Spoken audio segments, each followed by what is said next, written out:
Hi ladies, I am at work right now. I just started, actually I just finished my first meal of the day because I do my 16-8 fasting.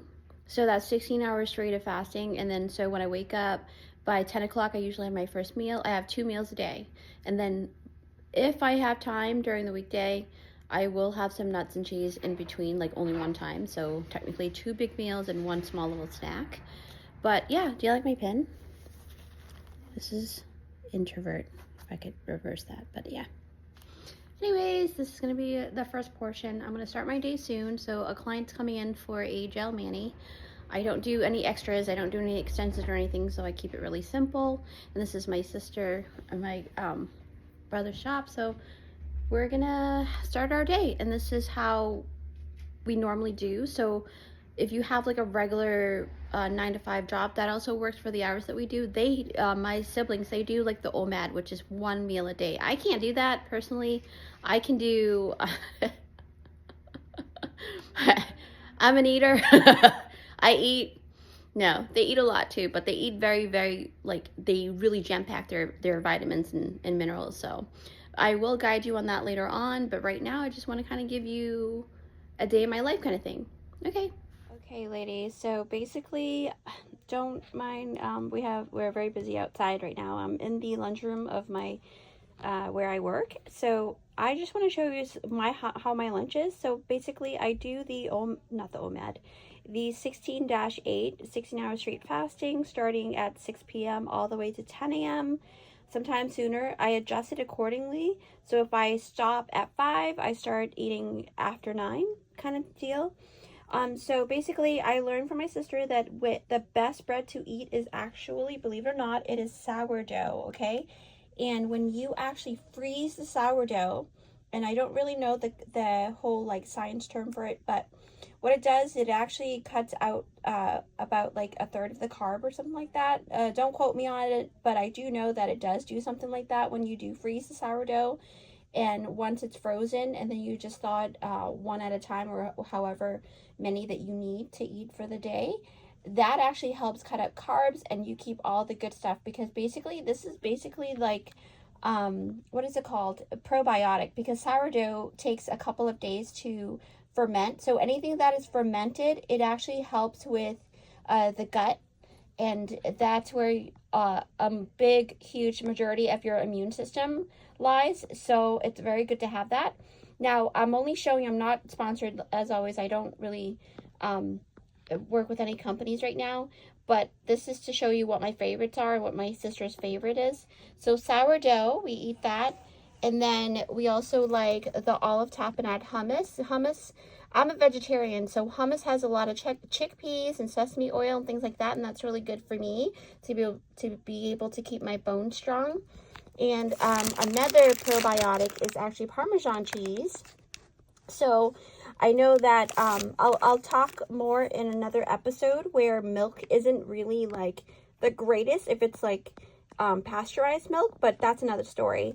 But when it is fermented, or once it's already gone through its process and becoming cheese, it's actually really good for you. So, and then I normally dip my hummus with the bell peppers, and these are the best to get.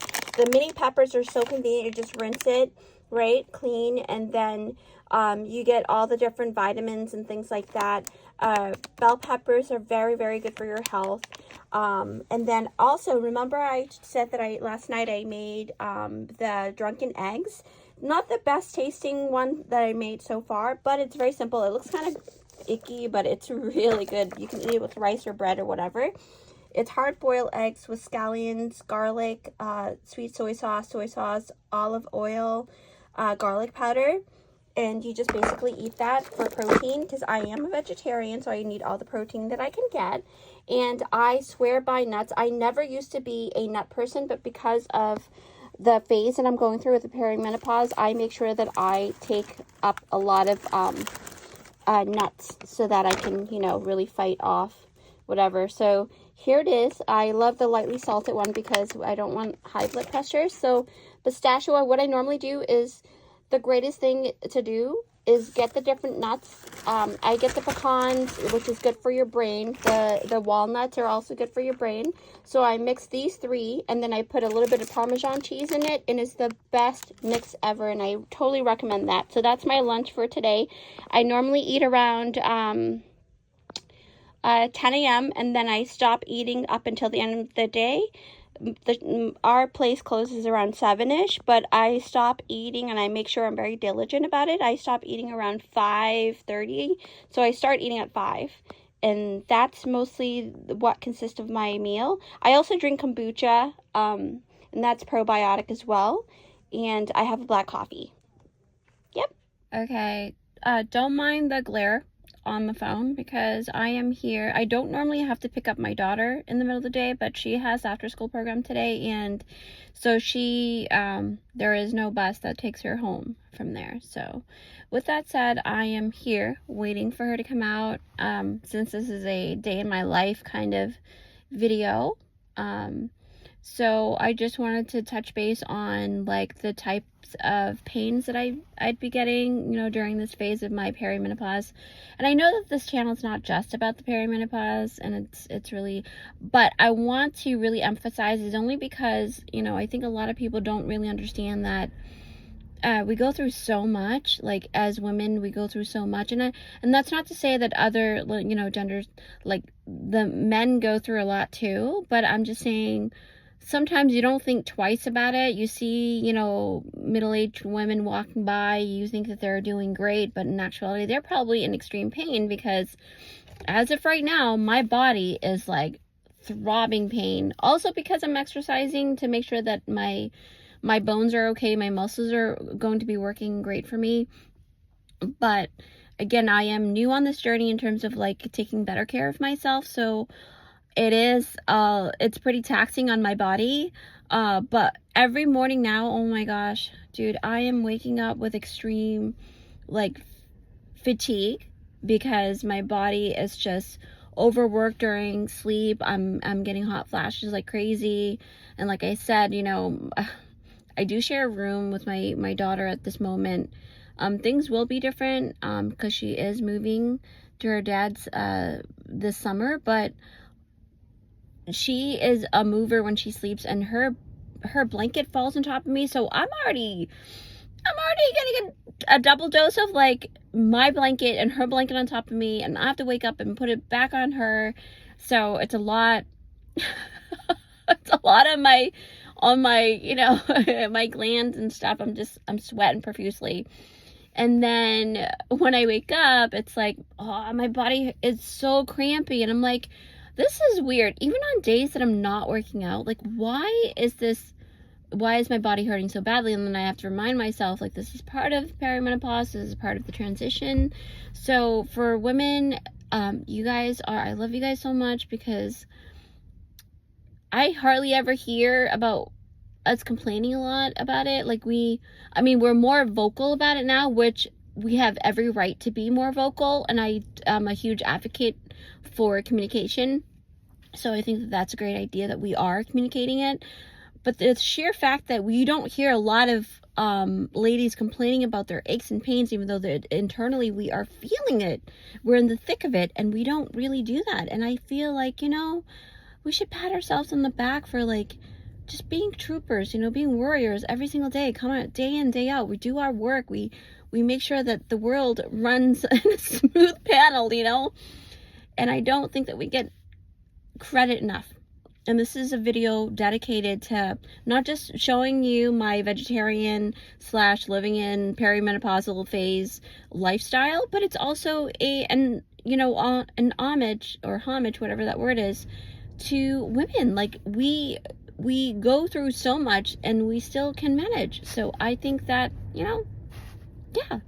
So yeah, I'm happy to be who I am, because it taught me a lot. Being a woman taught me a lot about patience, about just gratitude, you know, and just learning how to deal with different types of personality types, especially in the field that I am in the beauty industry. And after realizing what perimenopause is it actually gave me a sense of more empathy and sympathy for those that do come in with a little less smile. And I'm not as judgmental, but at the same time, that is no excuse, ladies, to be a little bitchy. So, you know, it goes both ways. But I do want to pay respect to those who do their best to not take it out on other people. And that it takes so much, you know, so much willpower to be nice and to be good. So with that, I just want to say thank you.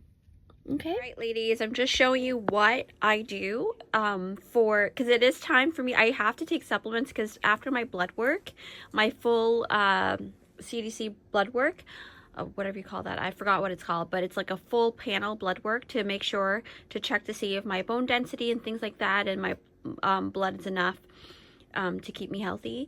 I am actually lacking vitamin D, and that's one of the symptoms that you may have is declining vitamin D. And if you don't go out enough, and because of the hours that I do work, I do work long hours, I don't get to go outside as often.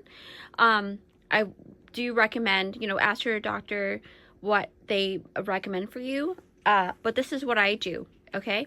So with the vitamin D3, in order for the vitamin D to be able to be immersed and you know, to be extracted in the proper way in your body, in your bloodstream and your bone density, things like that, you have to accompany that with magnesium. And what better way to have magnesium inside your body than nuts? Unless you are allergic to nuts, I do not recommend eating nuts, okay? You can take magnesium supplements for that. But of course, again, I am not a doctor. You can go ahead and ask your doctor about that. And then with my gut health probiotic product, it would be, my favorite is actually Synergy. I really love this company. I don't... hopefully in the future, you know, I would love to talk to them about working together or whatever, but this is something that I really love. You know, I'm not sponsored. It's the gingerberry flavor, and it's a raw kombucha. Remember, I was never a person to like drinking any of those things. Actually, I was really grossed out by kombucha for a long time because my sister actually really loves drinking kombucha. But ever since I moved in with her, I literally just like, I grew fond of it, and just knowing the fact that I needed that probiotic. And there's about, according to that bottle, it's 9 billion living probiotics helping your guts to help fight off diseases and things like that. So with that, I'm going to go ahead and eat the mix that I told you about earlier. It's the Parmesan cheese with, you don't need this much Parmesan cheese in actuality, but it's one of my favorites. So, you know, I can go ahead and add that into my diet as much as I did just now. Pistachio, pecans, and walnuts. And that's actually really great for your guts, helps the vitamin D to be absorbed into your body, and it tastes great. So I just want to share that with you guys. Hope you like that, and I will continue to see what else we can, you know, how else I can help guide in terms of keeping our bodies, our woman body, healthy.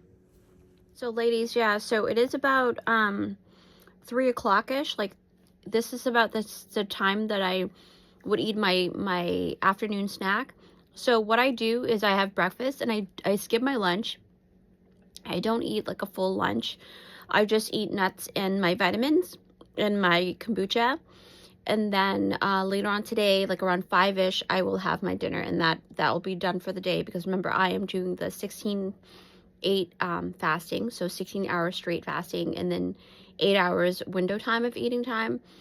Last night I actually fasted 17 hours, so I'm really proud of myself for that. It just like happened to be that by the time I got to work, it was already 17 hours. So yeah, it's so good. I also recommend, in order to help you ladies to keep track of your diet, get a book like this. I actually bought this originally was for my daughter for school, but she never used it, so I asked her for it, and I said, you know what, let me just put that to good use, you know what I mean? And then I'm telling you, this is going to help keep you on track, accountable, get like a yearly kind of daily planner type of thing, and that'll help keep you accountable, keep you motivated, because remember, no one's going to help you in the way that you can help yourselves. So, you know, yeah, I'm going to go ahead and show you my, no, what else? Yeah, no. Actually, let me show you. I'm going to show you what I write every single day. Well, so far, I just started implementing this. So get yourself a composition book or whatever little notebook that you can jot things down to keep you, you know, because brain fog is one of the symptoms too. So make sure that's the reason why I like to eat nuts such as pecans and walnuts, to help my brain function properly, have my memory come back, and things like that. So hold on one second. Okay, ladies, so this is what I do. I basically write down, as you can see, even though I'm a vegetarian, I get enough B12 and all of my different vitamins. The only thing I was lacking is the vitamin D due to, you know, the decrease of it from the phase that I'm going through. But I basically, you can take a look at this. I make sure that I write it down so that I know what type of vitamins and minerals that I am intaking daily. Okay, and then just make sure whatever vitamins you take in, you have to write it down as well. And I try to mix and match different things, but I incorporate nuts into my diet now because I can. I'm not allergic to it, so if you are, don't do it.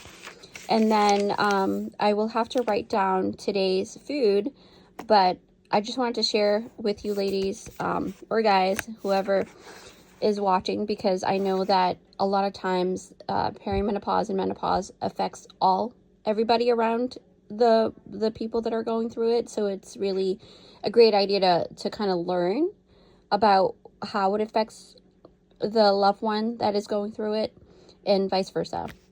So with that said, remember, you know, I'm going to close out at this point because I don't want the video to be too long. And also I'm going to be very busy at work later on, so I will not have any more time to record. But I really do hope that you guys enjoy this. Yeah. I hope that you guys really enjoy what I recorded today.